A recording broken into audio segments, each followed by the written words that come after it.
I called out for my dad and mom, but the house was eerily quiet. It was then I noticed a note left on the table, penned by my parents. The message was harsh. "We never thought you were so inept. You are not our child. Go wherever you wish." My heart sank as I read these words. My own parents had disowned me.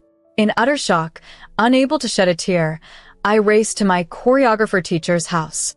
Panting and bruised from a fall that left my knees scraped, I arrived at Ruby's door. "Riley, why are you so distraught?" she asked.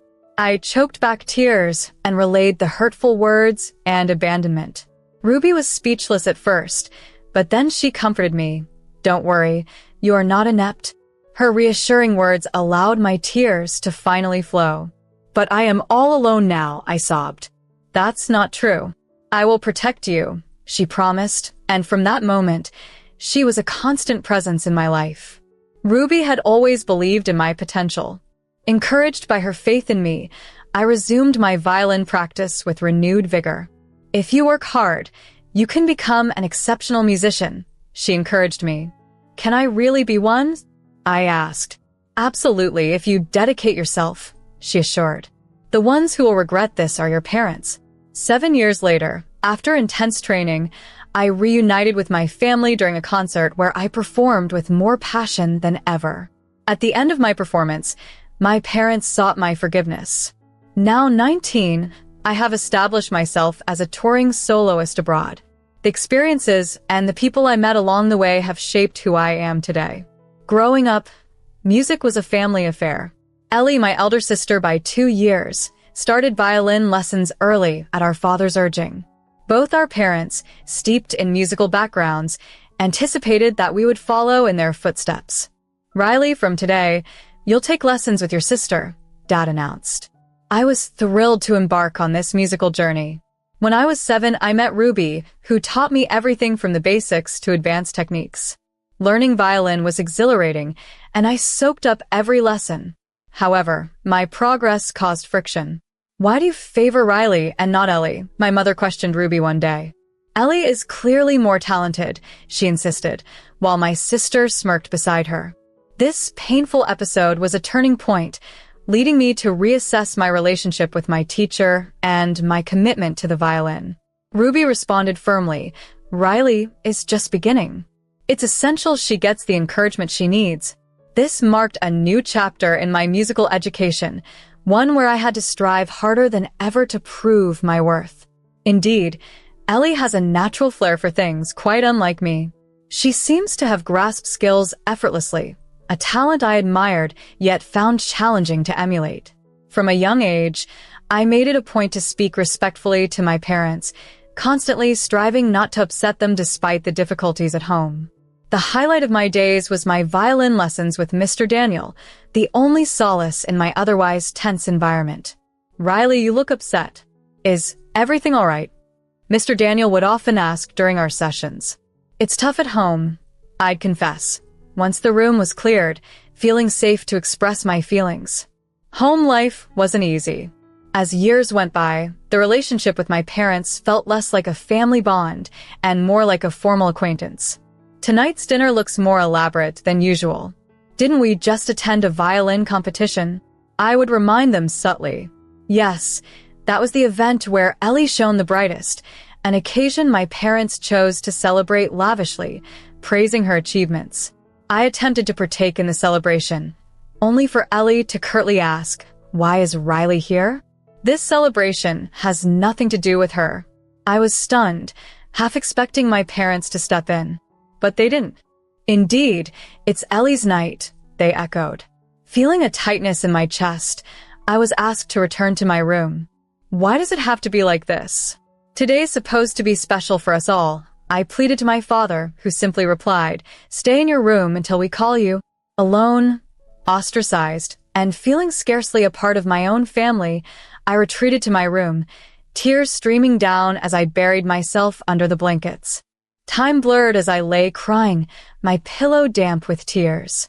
Eventually, my sobs subsided, and just as I was about to rise, my door creaked open.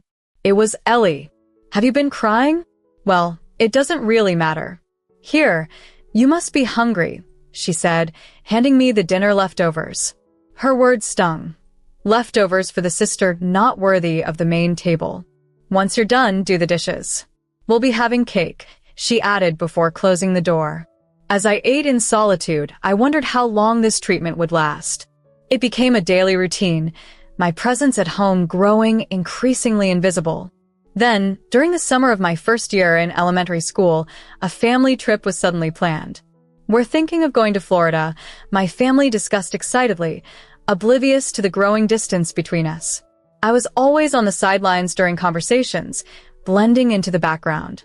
Whenever I spoke up, my words were quickly dismissed. As the trip approached, everyone was getting ready. Is everything set? Yeah, all set. What about Riley? I'm ready. Despite our limited interaction, we had planned to travel together. But unexpectedly, the next day, I was taken alone to a different destination. Where are we?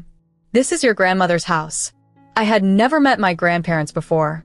Please take care of Riley. Why isn't she coming with us? Riley will stay here. My pleas to go with them were ignored. My parents drove off without a backward glance. All I could do was weakly watch as they left. My grandmother, much like my mother, paid little attention to me. Grandma, I'm hungry.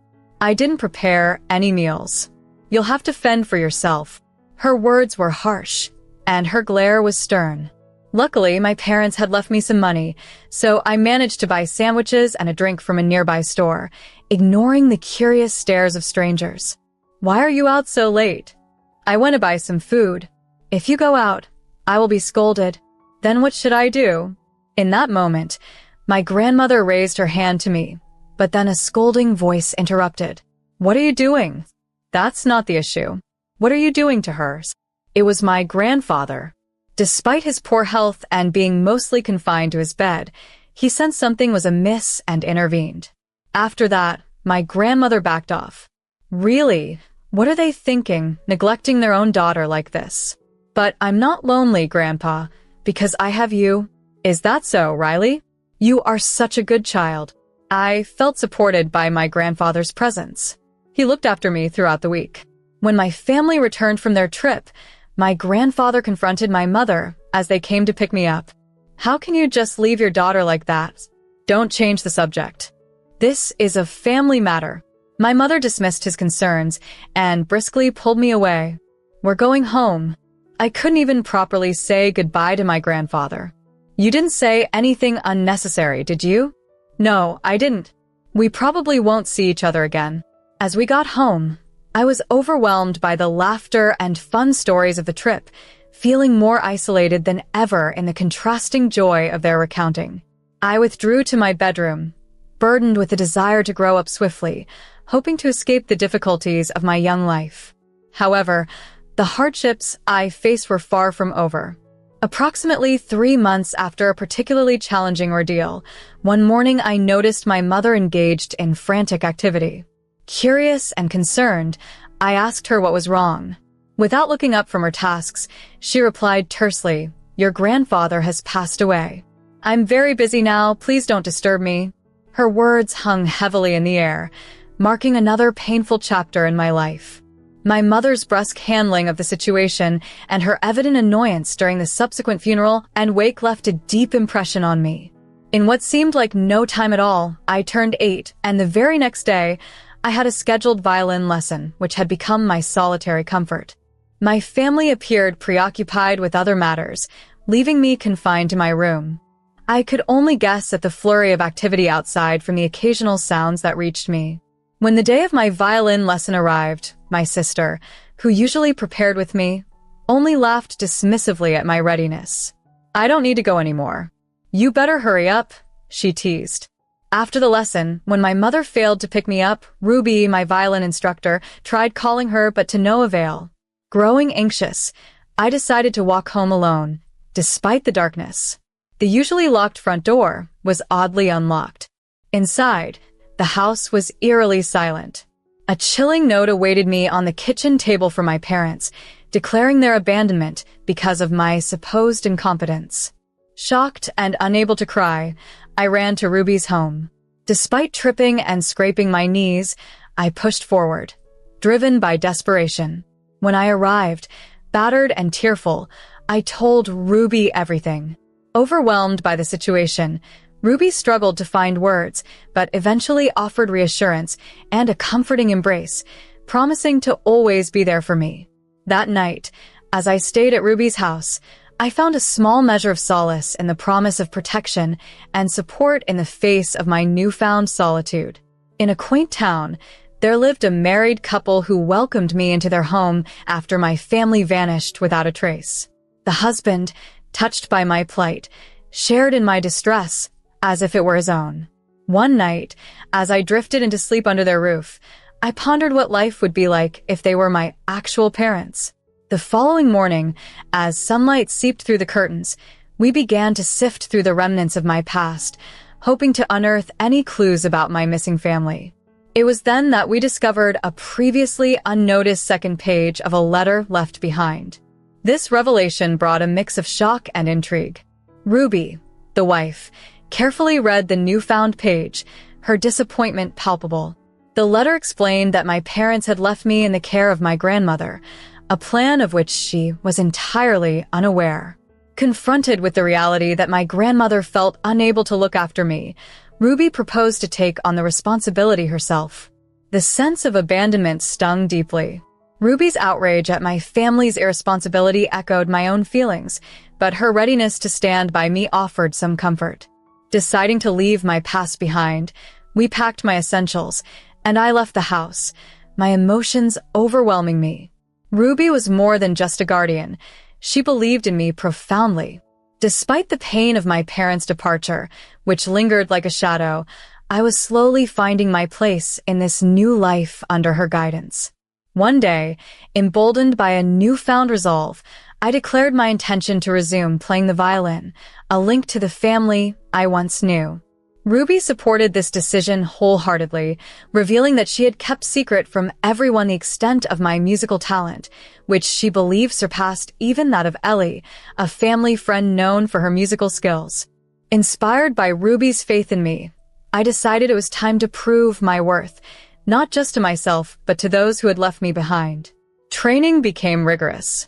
Despite being only 8 years old, I committed to an intense schedule that started at 7 in the morning and stretched until bedtime, balancing school with hours of violin practice. Through this period of intense dedication, Ruby never wavered in her support. Each morning, as I picked up the violin, her encouragement was a reminder that with enough effort, I could turn my early hardship into a story of triumph. I hardly knew how I had persisted through those early days until one evening, a snippet of conversation caught my attention. It was between Ruby and her husband. "Riley is only 8. Isn't this a bit too much for her?" Ruby had voiced her concern. "Perhaps, but I see a resilience in her. Her look isn't that of a child anymore. It's as if she's asking for our help silently," her husband responded. "Then, all we can do is support her through her challenges," Ruby concluded. "Absolutely, and don't worry. She's part of our family now." Their words moved me to tears. I had always felt their kindness, but fears of their disapproval lingered. That night, however, any doubts evaporated, propelling my motivation even further. As the months and years swiftly passed, their encouragement never waned. "You're doing well, Riley, but don't settle yet. There's still so much to learn," Ruby would remind me. 2 years since the start of my intensive training, an opportunity arose. "There's a concert in the next town. Would you like to join?" Ruby asked one day. Of course, I eagerly accepted, ready to showcase the fruits of my long-term dedication. The day of the concert arrived quickly. Just before my performance, I spotted some familiar faces, my family. I hadn't seen them since I started my training with the Daniel. I immediately informed Ruby, who reassured me, "Focus on your performance. Today is about showcasing your skills."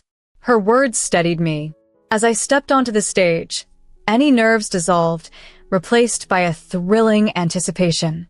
When I performed, it felt transcendent, as if the violin and I were perfectly in sync, allowing me to play with unprecedented freedom and joy. The audience's response was overwhelmingly positive, culminating in a standing ovation, except for one spot, an empty seat where my family had been. I returned backstage to warm praise from Ruby. "That was undoubtedly the best performance of the day," she said, embracing me. Despite the slight ache from her tight hug, my happiness was unparalleled. "You know, your family was there. Seeing you perform must have been profoundly moving for them," Ruby mentioned as we prepared to leave after a successful event. Just then, someone approached me. It was Riley. As I turned around, my parents were right there, showering me with praises. "Your performance was absolutely magnificent," they exclaimed. "I never expected to evolve into such an exceptional violinist," they admitted, sharing an awkward, strained smile between them. The air hung heavy with discomfort. "I'm heading home now," I announced, making my way toward the exit, trying to block out their presence. Just then, my mother's hand clasped around my arm, pulling me back. "Wait, listen to us," she pleaded. "There's nothing I need to hear," I replied, my patience thinning. "We're family," they countered, their voices laced with desperation. Their attempt to reconnect only fueled my anger. "Family? You abandoned me," I shot back. "I don't need you acting like parents now." Their pleas continued. "Please, just hear us out." I paused, half out of pity. "What is it then?" "It's about Ellie," my father said. "She's not playing the violin anymore. She's taken up other hobbies and hasn't played in over a year. It might be permanent." Honestly, I couldn't have cared less. Ellie, once a prodigy, now absent. Their intentions were clear now. They hoped to replace her with me. "Let's live under the same roof again," they suggested, realizing their past mistakes. But I was done with their selfish motives. "Do you really think I could return after everything?" I asked. "No, just stop. Don't follow me," I demanded and walked away, leaving them sitting there, defeated. As I walked away, my heart felt lighter, confident in my decision. "It was a wonderful performance, and we should celebrate," Ruby, my manager, said, breaking the silence. Joy washed over me as I thought of the celebration awaiting us at home, a celebration 4 years overdue. When we arrived, we relished the tranquil celebration of my concert's success. "I wish you could have been there," Ruby said. "Don't worry, there will be plenty more opportunities," I assured him, already anticipating future performances. The concert had catapulted my name into the limelight, leading to numerous invitations and constant praise. I was now recognized as a prodigious talent in the music industry. However, my parents couldn't stay away for long. They contacted my teacher, accusing him of negligence. "Why have you left her on her own until now?" they argued heatedly.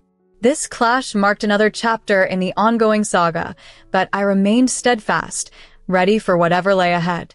As I sensed my parents' determination to reconnect with me, I asked to speak to them on the phone. "Hello, are you still talking nonsense?" I inquired. Their response was predictable. "Riley, maybe it's time you came home," they suggested. Their knack for getting under my skin was as sharp as ever. No matter their words, I had already decided not to return. "Why should I come back when you have Ellie the prodigy?" I challenged them. "That child is a lost cause now," my mother confessed. I refused to step into her shoes, even posthumously, I retorted. "Why would you say something like that?" my mother asked, puzzled. "You can't imagine the pain I've endured." "Please, let's not speak again," I stated clearly and hung up, severing ties with them then and there. Shortly thereafter, I accepted an opportunity to study overseas, launching my career as a touring soloist. Now, liberated from my parents' expectations, I was set to carve out my own path and embrace my freedom.